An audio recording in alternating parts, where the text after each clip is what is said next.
Today, we explore a shocking and tragic case of betrayal and murder in Birmingham, where a former city councillor, Wallis Webb, was brutally killed in his own home.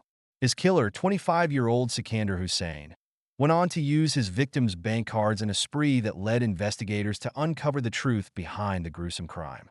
Stick with us as we dive into the details of this cold-hearted murder and the trial that followed.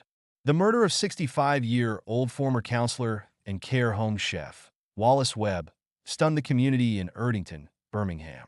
Webb was found dead in his Baltimore Lake Road flat on February 6, 2023, after his worried brother contacted the police.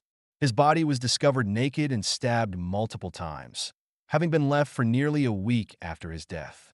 The events leading to Webb's murder began on January 30, 2023, when he picked up Sakander Hussain from the Frederick Road area in Birmingham.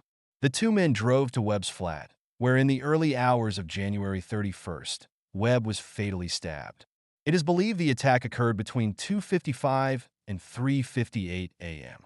In a cruel twist, Hussain used Webb's bank cards just hours after the murder, spending over £400 in supermarkets, takeaways, and even placing an online shopping order. Despite Webb lying dead in his flat, his killer continued to live his life, all while exploiting his victims' financial resources. Hussain's actions shocked both investigators and Webb's loved ones. Webb's body was not found until February 6, 2023, when police, alerted by Webb's concerned brother, conducted a welfare check. Upon finding his body in the bedroom, it was clear the former councillor had been brutally attacked. Investigators immediately launched a murder investigation. Detectives were able to trace Hussain's movements through CCTV footage, which showed him leaving Webb's property just hours after the murder. Bank records and the trail of fraudulent transactions linked Hussain to the crime. Hussain was arrested on February 7th at his home on Ingleton Road, Birmingham. During his trial, Hussain pleaded guilty to fraud by false representation but denied murdering Webb, claiming psychiatric issues and initially asserting he had no involvement in the death. However, the evidence against him was overwhelming. During the trial, jurors learned that Webb, a well-known figure in the local community, frequented Birmingham's gay village and used online chat platforms to meet people. On January 30th, he had picked up Hussain, but the encounter ended in his tragic death. Hussain's callousness was evident as he continued to use Webb's bank cards in the days following the murder. His actions, along with the forensic evidence, led prosecutors to assert that Hussain had killed Webb before embarking on a financial spree.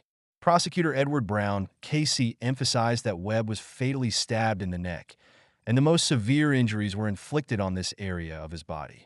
After a 4-week trial at Birmingham Crown Court, Hussain was convicted of murder by a 10-2 majority verdict.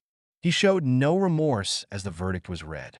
The court has now adjourned his sentencing to a later date, where he faces life imprisonment. Judge Rupert Mayo made it clear that the only sentence for such a heinous crime is life in prison, with the only question being how long Hussain would serve before he could be considered for parole. This tragic case serves as a reminder of how senseless violence can tear apart families and communities. For Wallis Webb's loved ones, the trial may bring some sense of justice, but the loss of such a compassionate and well-respected figure will leave a lasting scar. If you found this story compelling, make sure to follow us on TikTok and subscribe to our YouTube channel for more true crime updates. Let's continue to bring attention to these important cases to ensure justice is served. As always, stay curious and stay safe.